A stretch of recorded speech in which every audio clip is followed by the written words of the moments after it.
Tonight on Sports Extra, the power of the blog. Joining us, the creator of Lobshots.com, local sports blog site, Brady Phelps. And Brady, you found yourself involved in a controversy with a Major League umpire this past week that ended up going viral across the nation. Tell us how it started. Started on Friday night. We were at the game. It was the 17-inning game.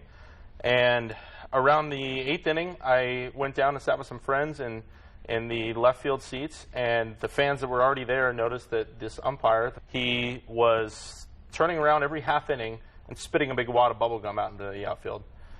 We noticed he was doing this, did not like that he was doing this, and started, interacting with him, and he was mocking us a bit, and we mocked him back, and it's all sort of snowballed from there.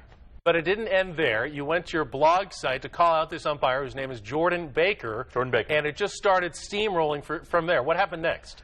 After I posted the blog, and then next thing I knew, it was one of the lead stories, or the lead story on Yahoo.com. And that's when it really started to take off and become a national story that he was throwing gum. And then, sure enough, the broadcast of the Arizona-St. Louis game, the commentators, the announcers, started commenting on it and called it tongue-in-cheek his tribute to the game, and showed and zoomed in on a giant pile of gum that had kind of formulated. Now, not everyone thought this was a huge issue. Some people responded to your blog and said, what's the big deal? Other people agreed with you vociferously. Yeah, logical people agreed with me.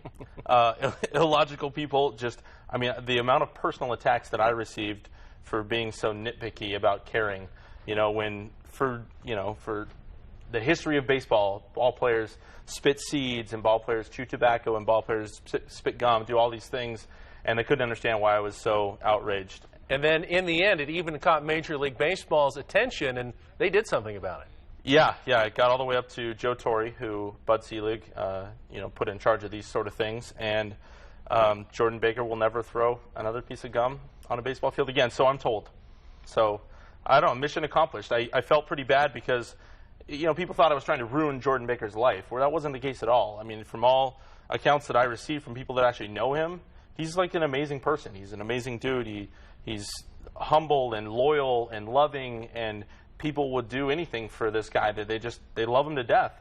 And, it's just a stark contrast to the guy who was in a pretty solid confrontation with me and my friends at the game. Thanks for coming in and telling your story. Appreciate it. Thanks for having me. It was a pleasure. That's Brady Phelps, Lobshots.com. Coming up on Sports Extra, our tweet of the week, plus Phil Mickelson in his final start before the U.S. Open.